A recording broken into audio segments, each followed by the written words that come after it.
sore dan malam hari,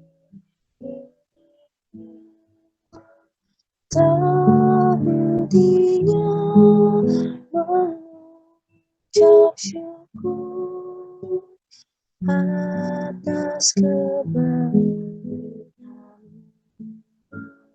Teman-teman, kita ulang lagu ini sekali lagi dari awal. Bapakku datang padamu, naikkan ucapan syukur atas kasih anugerah-Mu yang indah setiap hari. Pagi hari, siang hari, sore dan malam hari, tak hentinya mengucap syukur atas kebaikan.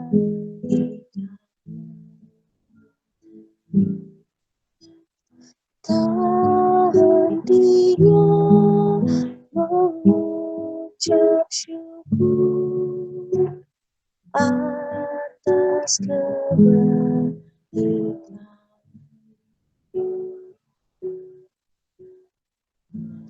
Teman-teman dipersilakan untuk mengambil sikap saat teduh sejenak.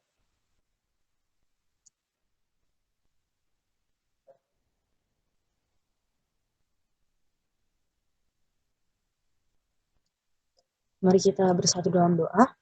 Bapa yang sungguh baik, Bapa yang berkah dalam kerajaan surga, mengucap syukur Bapa untuk kasih dan penyertaan Tuhan, sehingga Tuhan boleh kumpulkan kami ya Tuhan, anak-anak-Mu Tuhan, di dalam Google Meet ini ya Bapa, untuk memulai persekutuan doa kami ya Bapa. Ya Tuhan, sebentar kami akan menaikkan setiap doa kami ya Bapa. Terlebih dahulu kami mohon ampun Bapa atas segala dosa dan pelanggaran kami Tuhan, setiap perbuatan kami, bahkan pikiran kami Tuhan, yang mengecewakan hati Tuhan ya Bapak pada hari ini. Kami mohon ampun Bapak. Ya Tuhan, kami sebentar akan menaikkan setiap pokok doa kami ya Bapak, dan inilah setiap pokok doa kami Tuhan. Teman-teman, yang pertama kita mau berdoa untuk bangsa dan negara kita dalam menghadapi pandemi COVID-19 ini. Jumlah kasus positif COVID-19 pada Selasa 12 Mei mencapai 14.749 kasus. Sementara jumlah pasien yang meninggal berjumlah 1.007 orang dan pasien sembuh sebanyak 363 orang. Ketua Gugus Tugas Percepatan Penanganan COVID-19, Doni Monardo, menyatakan salat Idul Fitri atau salat Id tak akan dilakukan secara berjamaah apabila pandemi virus corona belum selesai. Teman-teman, kita mau berdoa untuk teman-teman yang laki-laki, berdoa untuk pemerintah pusat dan daerah agar dapat selaras dalam membuat peraturan ataupun kebijakan. Kiranya Tuhan yang memberikan hikmat bagi presiden kita dan juga pemimpin-pemimpin daerah dalam membuat kebijakan-kebijakan tersebut. Untuk teman-teman yang perempuan, kita berdoa untuk tenaga medis, aparat keamanan, dan juga komponen bangsa lainnya, kiranya boleh tetap sehat dalam menjalankan tugas pelayanannya di bidangnya masing-masing, dan boleh menjalankannya juga dengan sukacita. Teman-teman, aku persilakan untuk berdoa menurut kenyamanan masing-masing.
Teman-teman, kita akan mendoakan pokok doa kita yang kedua, yaitu untuk bantuan sosial di masa pandemi COVID-19 ini. Dalam mengatasi dampak COVID-19, Kemensos memberikan bansos reguler dan juga non-reguler, yaitu bansos regulernya itu program Keluarga Harapan atau PKH dan program sembako atau BPNT.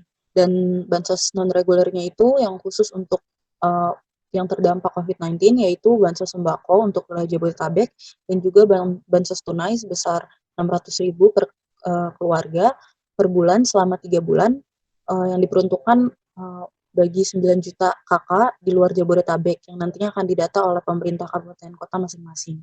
Dari target 9 juta kakak tersebut, Mensos sampaikan bahwa hingga Jumat 8 Mei kemarin belum mendapatkan 100% dari 9 juta kakak dari daerah. Untuk teman-teman yang laki-laki, berdoa untuk pihak yang menyalurkan bantuan sosial dari Presiden, Mensos dan juga Pemda agar dapat menyalurkan dengan tepat sasaran kepada orang-orang yang memerlukan dan juga kiranya diberi kekuatan dan kesehatan dalam proses penyaluran bantuannya yang berinteraksi langsung dengan banyak orang. Juga untuk teman-teman yang perempuan, kita berdoa untuk masyarakat yang terkena dampak COVID-19 ini, kiranya boleh terdata dan juga terbantu melalui bantuan sosial yang ada ini. Dan juga dapat selalu dikuatkan serta tetap berpengharapan di dalam Tuhan. Teman-teman, aku persilakan untuk berdoa menurut kenyamanan masing-masing.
Teman-teman, kita juga akan mendoakan pokok doa kita yang ketiga untuk ibadah online. Para pemuka agama menegaskan kepada masing-masing umat beragama di Indonesia untuk beribadah di rumah masing-masing dalam keadaan darurat sebagai upaya menekan penyebaran pandemi virus corona penyebab penyakit COVID-19. Mereka juga sepakat untuk menghimbau masyarakat agar semakin meningkatkan ibadah lebih dari hari biasanya. Seruan itu datang dari pemuka agama Islam, Kristen, Katolik, Hindu, dan Buddha dalam konferensi pers di kantor Geraha Badan Nasional Penanggulangan Bencana yang disiarkan secara live streaming. Teman-teman, mari kita berdoa untuk teman-teman yang perempuan, berdoa untuk pelaksanaan ibadah online di gereja-gereja. Kiranya Tuhan yang berkati setiap persiapannya dan juga berkati setiap jemaat yang mengikuti ibadah online ini. Kiranya boleh tetap bersukacita dan dapat tetap beribadah dengan sungguh-sungguh. Untuk teman-teman yang laki-laki, berdoa untuk saudara-saudara kita yang lainnya yang juga beribadah di rumah. Kiranya boleh tetap beribadah dengan lancar, terutama untuk teman-teman yang Muslim yang sedang melaksanakan ibadah puasa. Teman-teman, aku persilakan untuk berdoa menurut kenyamanan masing-masing.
Ya Bapa, kami telah menaikkan setiap pokok doa kami, Tuhan. Sebentar juga kami akan mendengarkan sebagian dari firman-Mu ya Bapa. Kiranya Tuhan yang berkati sharing firman ini Bapa, agar boleh ya Tuhan firman ini kiranya memberkati kami ya Tuhan pada hari ini ya Bapa. Terima kasih Tuhan Yesus. Sebentar kami akan mendengarkan firman-Mu Bapa, kiranya Tuhan yang berkati. Shalom teman-teman.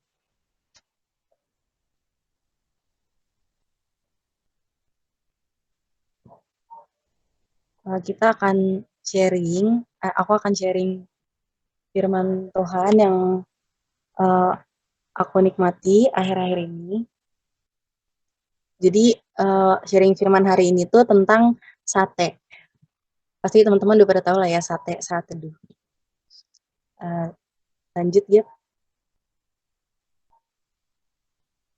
Nah, sebelumnya aku mau ajak teman-teman buat baca dari Matius 22 ayat 37 sampai 39. Aku bacakan buat teman-teman. Jawab Yesus kepadanya, "Kasihilah Tuhan Allahmu dengan segenap hatimu, dan dengan segenap jiwamu, dan dengan segenap akal budimu. Itulah hukum yang terutama dan yang pertama. Dan hukum yang kedua, yang sama dengan itu, ialah kasihilah sesamamu manusia seperti dirimu sendiri." Nah, berangkat dari ayat ini, kita tahu kalau hubungan dengan Tuhan dan hubungan dengan sesama, atau biasa ada istilahnya hubungan vertikal horizontal, itu merupakan hal yang sangat penting gitu dalam kehidupan kita, terutama kehidupan kita sebagai umat Kristen. Nah, bahkan di Alkitab ditulis itu yang hukum yang terutama gitu.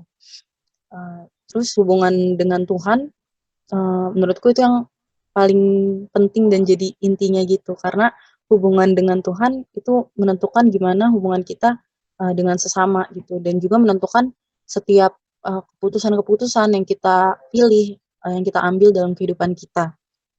Nah, hubungan dengan Tuhan ini kita dapat melalui doa dan saat teduh kita gitu, atau waktu teduh kita. Namun nggak jarang ya kita ngelewatin momen tersebut gitu, ngelewatin momen saat teduh atau waktu pribadi kita dengan Tuhan tersebut gitu. Meskipun kita tahu itu suatu hal yang penting gitu. Entah karena banyak tugas atau karena kelupaan mungkin, atau mungkin males, atau ya kesibukan-kesibukan kita yang lainnya gitu. Atau mungkin juga karena kita nggak nyaman dengan waktu pribadi kita sama Tuhan gitu. Kayak kalau misalnya di gereja mungkin ya karena bareng sama teman-teman, suasananya juga mendukung, ada musik segala macam, kita enak aja gitu ke Tuhan. Tapi saat kita cuma berdua sama Tuhan, mungkin ada rasa awkward atau kayak nggak tahu mau ngomong apa, nggak tahu caranya ngomong ke Tuhan tuh kayak gimana gitu.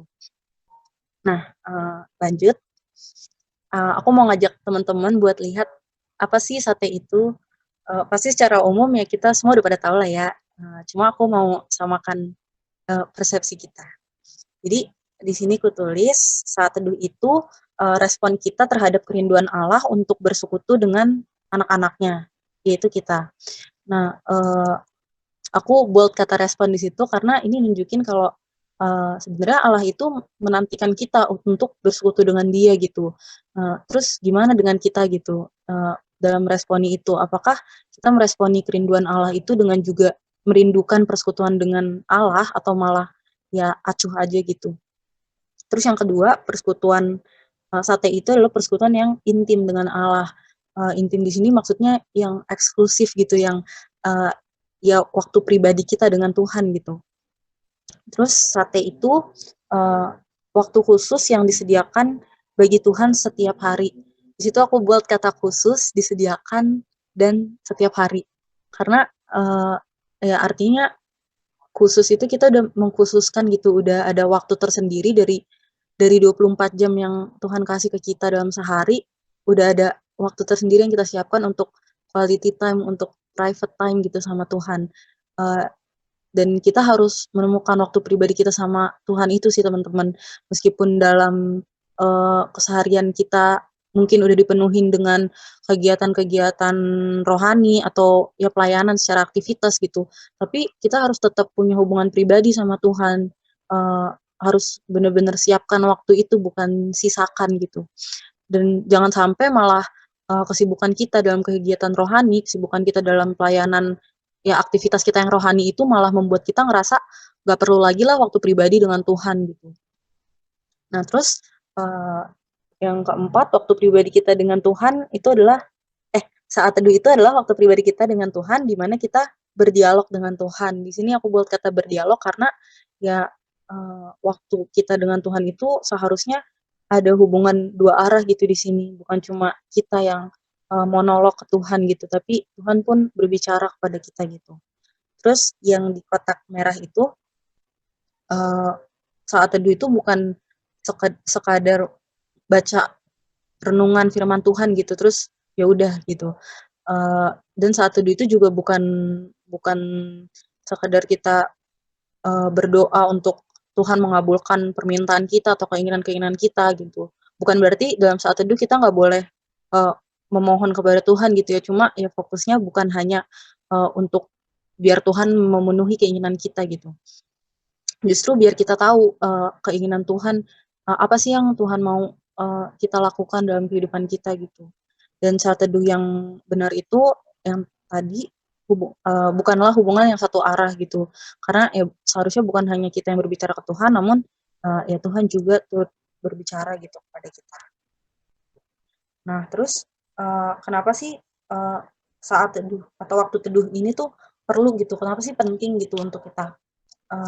Nah di sini, ada 3 poin yang mau aku sampaikan. Yang pertama, kenapa penting, karena ya kita meneladan Yesus Kristus gitu. Di Markus 1 ayat 35, eee, pagi-pagi benar waktu hari masih gelap, ia bangun dan pergi keluar. Ia pergi ke tempat yang sunyi dan berdoa di sana. Nah di Markus, 1 ini, di perikop sebelumnya itu, Tuhan Yesus tuh habis, eee, pelayanan gitu, habis, menyembuhkan orang sakit dan lain sebagainya, dan di perikop ini Tuhan Yesus itu lagi mau mengajar di kota-kota lain.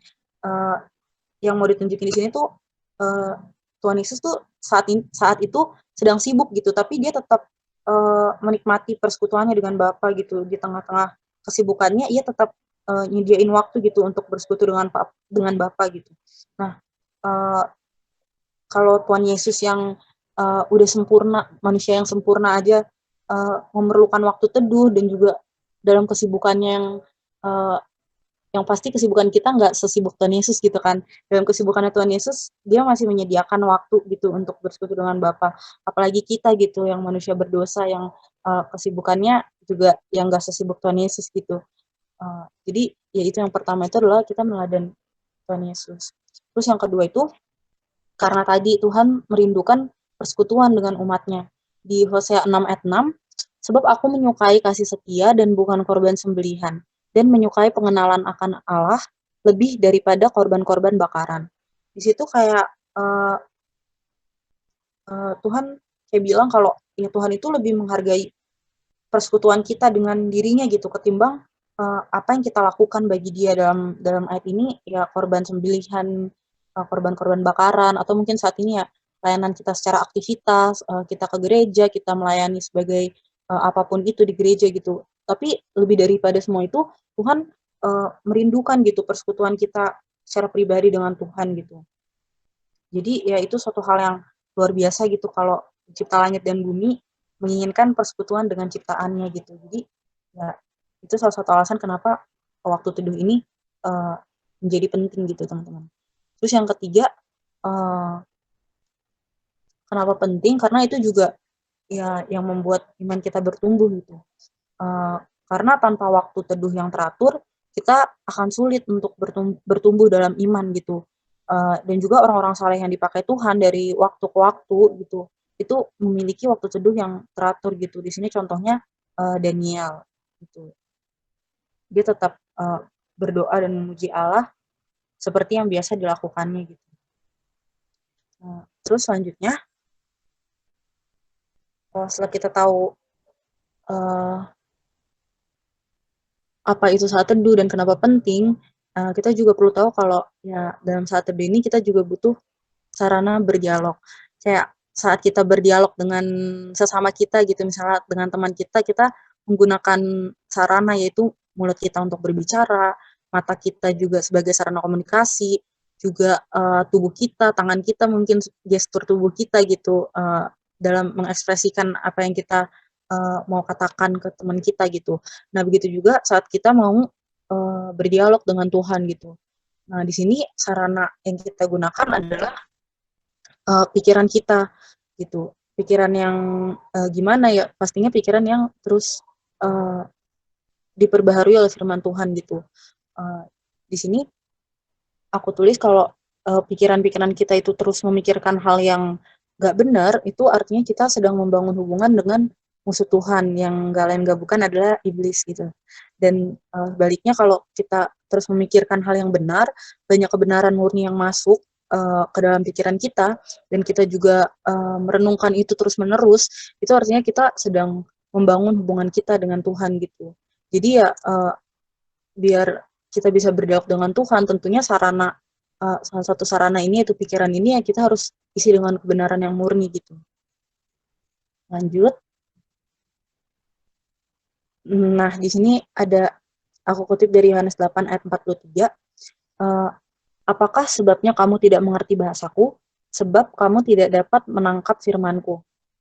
Nah, di sini kata menangkap itu bahasa aslinya itu aku, yang artinya mendengar, memahami atau mengerti gitu. Di sini kayak menunjukkan kalau saat Tuhan berbicara, namun kita nggak ngerti bahasa Tuhan, yaitu karena kita nggak bisa menangkap perkataan Tuhan, firman Tuhan gitu. Kita nggak bisa memahami, nggak bisa mengerti firman Tuhan gitu di saat itu. Nah, terus selanjutnya, lanjut lagi gitu. Nah, selanjutnya sarana berikutnya itu adalah hati nurani kita. Hati merupakan pusat dari segala sesuatu yang kita lakukan gitu. Kalau hati kita dipenuhi hal-hal yang salah, maka tindakan kita juga cenderung melakukan yang salah gitu. Sebaliknya kalau hati kita diisi sama hal-hal yang benar gitu, ya kita akan melakukan hal yang benar. Nah, hati kita yang masih salah ini haruslah dibersihkan dengan firman Tuhan itu sendiri atau kebenaran murni itu sendiri gitu. Nah, kenapa hati nurani itu jadi sarana berdialog dengan Tuhan? Ya karena suara Tuhan itu nggak selalu audible gitu, nggak selalu bisa terdengar oleh telinga kita gitu secara langsung. Mungkin ada special case-nya gitu ya, saat itu mungkin aja terjadi gitu, suara Tuhan yang audible gitu, atau mungkin bisa lewat mimpi, penglihatan, nubuat, tapi uh, ya yang biasanya, uh, tapi itu nggak biasa terjadi gitu.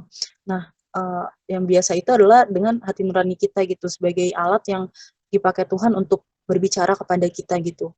Nah, gimana caranya biar hati hati kita itu menyuarakan suara Tuhan? Ya balik lagi kita harus isi dengan kebenaran yang murni gitu. Karena masalahnya di sini bukan bukan Tuhan yang nggak berbicara kepada kita gitu, namun kita yang emang nggak mampu mendengar suara Tuhan itu. Kita nggak bisa dengar suara Tuhan kalau kita nggak memahami firman-Nya gitu. Dan kita juga nggak akan bisa memahami firman Tuhan kalau kita nggak punya waktu untuk membaca, merenungkan, dan menyelidiki atau mempelajari firman Tuhan itu dengan sungguh-sungguh gitu. Dan gitu teman-teman. Terus aku juga ngutip dari Yohanes 10 ayat 1 sampai 15 di bawah perikop gembala yang baik. Di sini tuh nunjukin kalau domba itu mengenal suara gembalanya gitu, dan seorang domba itu seekor ya pokoknya domba itu bisa membedakan antara mana suara gembalanya, mana suara orang asing gitu. Nah, begitu juga seharusnya dengan kita gitu, yang sebagai anak-anak Tuhan gitu, kita dombanya, dan Tuhan itu uh, Tuhan yang bersuara itu suara gembalanya gitu. Nah, seharusnya mengenal suara Tuhan itu suatu hal yang biasa untuk kita, maksudnya suatu hal yang wajar gitu seharusnya gitu, seorang domba bisa selayaknya seorang domba yang bisa mengenal suara gembalanya gitu. Tapi uh, ya itu dia gitu, kita masih belajar dan terus berjuang gitu untuk bisa tahu kehendak Tuhan, untuk bisa mengenal suara Tuhan dan membedakan antara suara Tuhan dengan suara-suara lainnya di hati kita gitu. Bisa jadi suara hati kita sendiri atau mungkin ya suara iblis gitu. Nah, jadi uh, sebagai sarana berdialog ini ya kita harus mendewasakan hati nurani kita agar hati kita benar-benar bisa berfungsi sebagai alat Tuhan berbicara kepada kita gitu. Lanjut. Nah, eee, seringkali kita ngerasa udah sering gitu mendengar ada yang bersuara dalam hati kita gitu. Namun, kita mungkin masih nggak tahu atau belum dapat ngebedain apakah itu suara Tuhan atau itu suara hati kita atau bahkan suara dari si jahat gitu. Nah, di sini aku, tulis ada 4 cara memastikan kalau itu suara Tuhan gitu. Yang pertama, ciri-cirinya itu ya suara Tuhan itu pastinya nggak bertentangan dengan firman-Nya. Gimana cara kita tahu itu bertentangan atau enggak, ya balik lagi, kita harus tahu firman yang benar itu seperti apa. Gimana cara kita tahu firman yang benar, ya balik balik lagi kita harus menyiapkan waktu untuk, eee eee, merenungkan firman Tuhan dan benar-benar menyelidiki dan mempelajari firman-Nya itu. Terus yang kedua, suara Tuhan itu membawa damai sejahtera dalam hati kita. Jadi kalau misalnya ada yang bersuara dalam hati kita dan itu nggak membawa damai, ya patut dipertanyakan gitu, itu suara siapa. Terus yang ketiga, suara Tuhan itu, tentunya menjadi berkat gitu, membawa pertumbuhan iman dan juga membawa hubungan kita dengan Tuhan semakin harmonis. Dan yang terakhir, suara Tuhan itu tentunya pasti mendorong hati kita untuk memuliakan Tuhan. Selanjutnya, setelah kita udah tahu, eee, apa itu saat teduh gitu, terus, sarana berdialognya, cara memastikan suara Tuhan dan lain sebagainya, mungkin ini pertanyaan-pertanyaan yang, ada di benak kita gitu, kayak kapan sih waktu yang tepat gitu untuk saat teduh dan berapa lama, terus, gimana teknisnya atau harus dalam kondisi apa sih gitu dan, di mana gitu kita bisa bersaat teduh. Nah, ini aku, tampilkan ada saran-saran praktis yang kuambil dari, buku, Mulai Hidup Baru oleh Literatur Perkantas. Lanjut,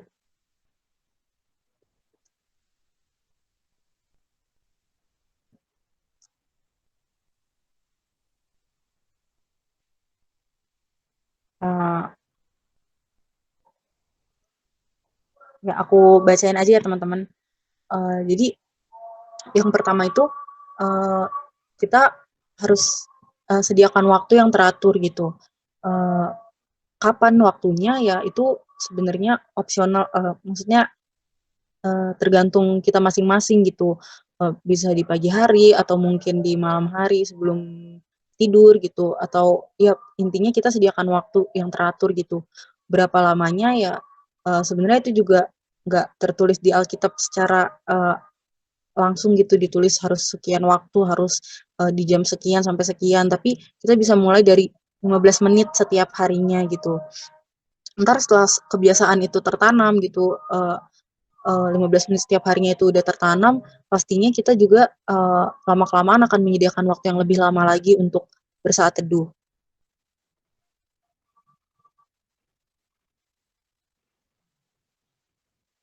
Selanjutnya, eee, di mana kita bisa bersaat teduh, eee, ini juga ya, tergantung teman-teman gitu mau di mana, yang pasti, lebih baik kita cari tempat yang tenang dan menghindari suara-suara yang, bisa mengganggu gitu, kayak contohnya suara TV atau suara, intinya suara-suara yang bisa mengganggu gitulah biar, lebih fokus. Terus yang ketiga ini, tenangkan hati dan harapkan kehadiran Tuhan. Eee, Ya artinya kita mau fokus gitu, sungguh-sungguh mau datang kepada Tuhan. Kita tinggalin dulu pikiran-pikiran kita yang mungkin ngedistract kita untuk, eee, bersekutu dengan Tuhan gitu, entah tentang tugas atau lain sebagainya gitu. Untuk dapat menenangkan hati ini mungkin kita bisa mulai dengan dengar lagu rohani atau nyanyi dulu sebelum saat teduh dan lain-lain lah.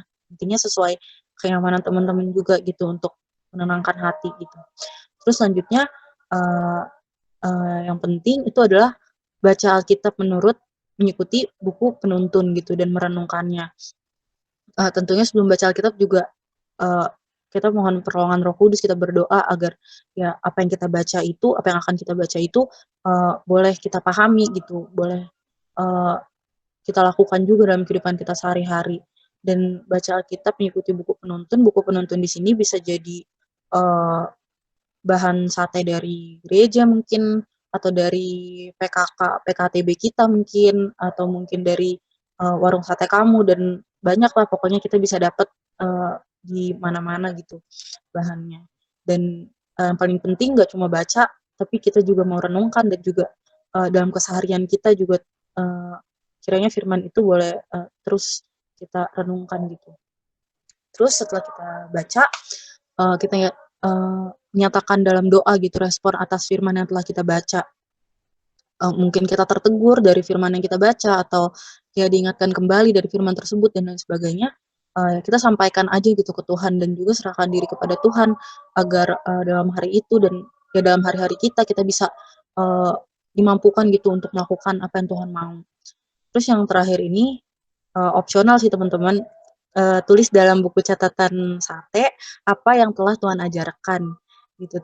Ini opsional tapi boleh banget sih teman-teman dibiasakan soalnya kayak saat kita nyatet apa yang kita dapat hari ini jadi lebih apa ya, lebih mengena gitu dan juga bisa jadi catatan-catatan kita yang saat ini kita tulis itu justru membantu atau memberkati diri kita di masa depan gitu saat kita ngelihat-lihat lagi catatan kita yang lama gitu dan bisa diberkati lagi lewat firman yang sebelumnya udah pernah kita baca dan kita tuliskan itu dan bisa jadi dikuatkan kembali gitu dari tulisan kita sendiri di masa lalu gitu.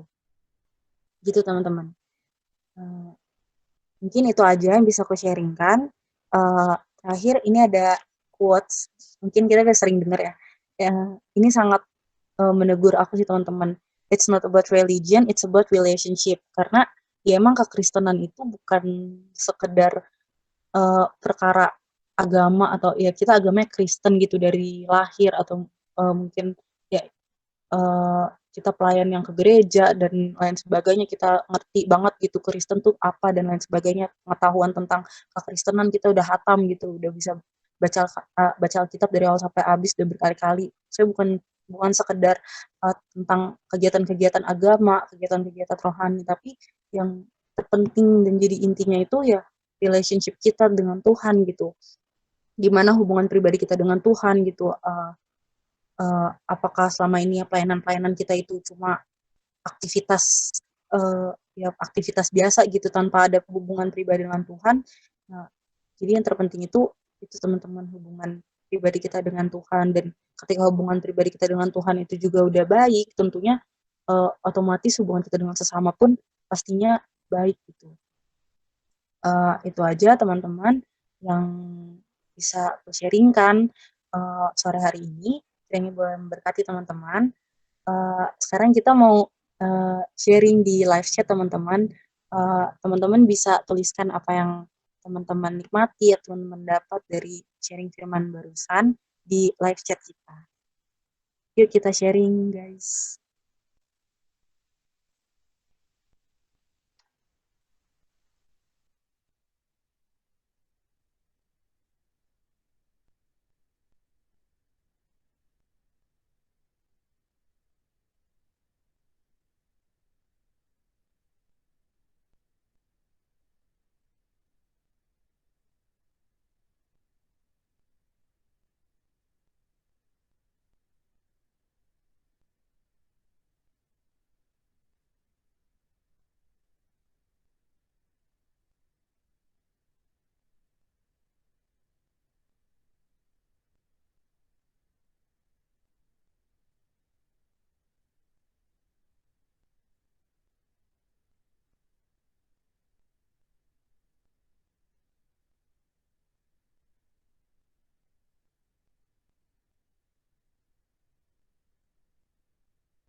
Makasih Kak Cia, Kak Melisa, Kak Jess, Kak Theo, sharingnya. Teman-teman yang lain, masih ada waktu ya teman-teman buat kita sharingkan bersama-sama.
Makasih Tasya, Kak Windy, dan Kak Tria sharingnya.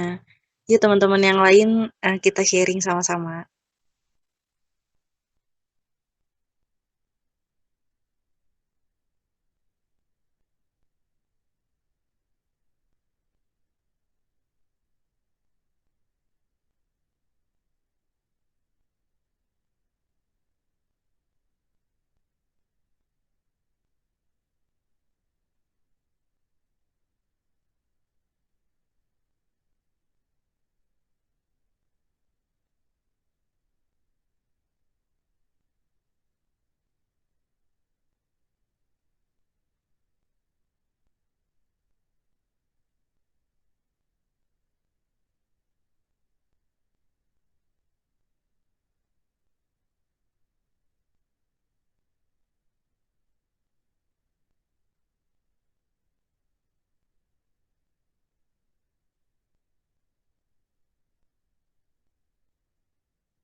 Makasih Kak Hot dan Gaby sharingnya. nya teman-teman, yang masih mau sharing masih bisa di live chat. Tapi kita mau lanjutkan, pokok doa kita selanjutnya. Sebelum kita menaikkan pokok doa kita mau bernyanyi dulu lagu Indahnya Saat Yang Teduh.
Indahnya saat yang teduh menghadap tatapnya waktu ku naikkan doa padanya sehingga hatiku lega.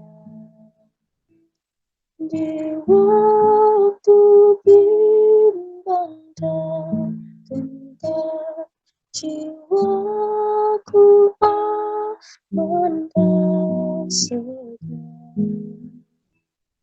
Ku bebas dari seteru di dalam cahaya yang teduh. Kita nyanyikan bait duanya. Indahnya saat yang teduh dengan bahagia penuh betapa rindu hatiku kepada saat doaku bersama orang yang ku cari wajah penebus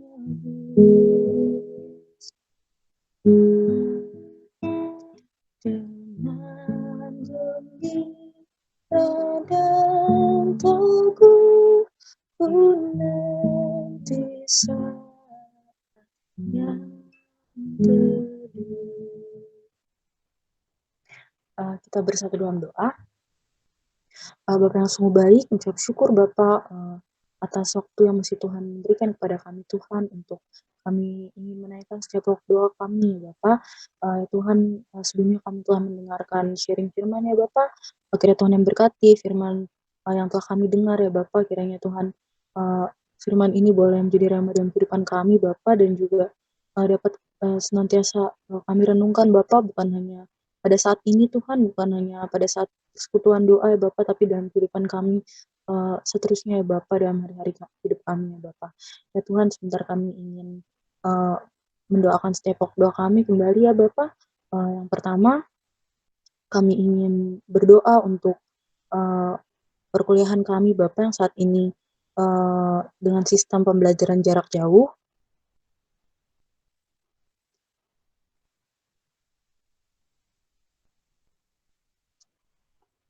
Rabu 18 Maret 2020 hingga berakhirnya semester genap tahun ajaran 2019 sampai 2020, KBM tatap muka di UI berubah menjadi pembelajaran jarak jauh. Kita mau berdoa untuk yang perempuan, kita berdoa untuk setiap mahasiswa dengan kondisi di rumah yang, berbeda-beda.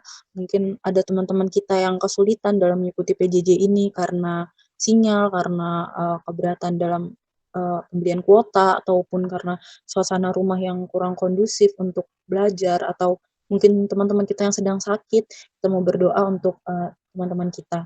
Untuk, teman-teman yang laki-laki, berdoa juga untuk, setiap dosen pengajar agar dapat beradaptasi juga, karena, nggak cuma mahasiswa, mungkin dosen pun merasa kesulitan dalam pembelajaran yang seperti ini. Eee, kita berdoa untuk, dosen dalam, menggunakan teknologi maupun dalam merancang metode pembelajaran, biarlah, metode pembelajaran seperti ini, dosen dapat tetap memberikan materi ajar yang efektif, dan juga kita berdoa untuk kesehatan mereka. Teman-teman, aku beri waktu untuk berdoa menurut kenyamanan masing-masing.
Teman-teman, selanjutnya kita mau berdoa untuk penerimaan dan juga penyambutan mahasiswa baru. Di dalam situasi pandemi saat ini, persiapan rangkaian acara penyambutan mahasiswa baru, tetap dilakukan melalui jarak jauh. Adapun, panitia penyambutan maba baik di tingkat UI, fakultas maupun departemen juga, sudah terbentuk kepanitiaannya, dan juga, beberapa sedang mengadakan pendaftaran staf serta persiapan lainnya. Panitia juga, menyiapkan plan B jika pandemi ini, masih terus berlangsung sampai hari H acara nanti. Kita mau berdoa, untuk teman-teman yang laki-laki, berdoa untuk, panitia penerimaan penyambutan mahasiswa baru, baik di tingkat UI, fakultas, departemen, atau mungkin jurusan. Kiranya teman-teman kita boleh menyiapkan event ini dengan baik dan juga, meskipun proses persiapannya, jarak jauh dengan sesama panitia lainnya. Untuk teman-teman yang perempuan, kita mau berdoa untuk, adik-adik mahasiswa baru, kiranya Tuhan yang berkati agar mereka juga dapat menyiapkan diri, eee untuk masuk, perguruan tinggi dan juga untuk, adik-adik kita yang masih berjuang, kiranya Tuhan juga yang, menyertai mereka. Eee, kita kembali berdoa dengan kenyamanan kita masing-masing.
Teman-teman, kembali kita akan menaikkan pokok doa kita yang selanjutnya, yaitu berdoa untuk eee, Persekutuan Jumat Pembinaan Pendalaman Alkitab Bibliologi yang kedua, yang akan diadakan di Google Meet pada Jumat ini. Untuk teman-teman yang perempuan, kita berdoa agar, PJ ini bisa menolong setiap jemaat untuk terus, berpegang sungguh-sungguh pada firman Tuhan, dan juga berdoa untuk persiapan dan juga kesehatan, baik pembicara serta MC dan pelayan lainnya, kiranya mereka juga boleh menikmati pelayanan ini. Untuk teman-teman yang laki-laki, berdoa untuk teknis Google Meet, eee, agar dapat berjalan lancar dan juga berdoa untuk setiap jemaat agar, dapat tergerak hatinya untuk mengikuti persekutuan Jumat ini dan bersama-sama menikmati firman yang akan di-sharing-kan nanti pada hari Jumat. Teman-teman, kita boleh mengambil stok doa kita dengan kenyamanan masing-masing, kita berdoa.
Ya Tuhan, itulah setiap pokok doa kami ya Bapa, kiranya Tuhan, mendengar ya Bapa setiap, harapan kami Tuhan, permohonan kami ya Bapa, kami naikkan ya Tuhan, kiranya Bapa, inilah setiap permohonan kami Bapa, tetapi, kembali lagi Tuhan, kiranya boleh terjadi sesuai dengan kehendak-Mu saja ya Bapa, kami percaya kalau, rencana Tuhan adalah rencana yang terbaik ya Bapa.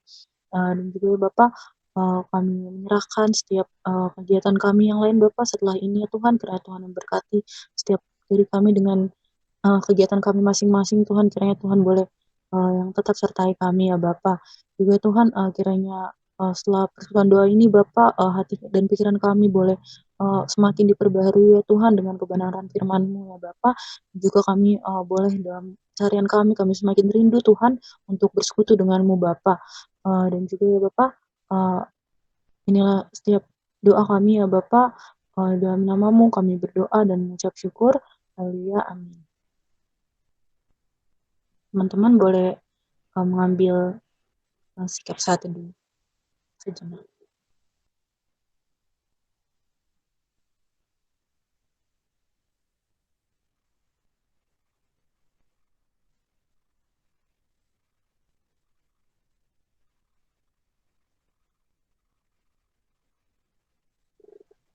Teman-teman, persekutuan doa kita sudah selesai.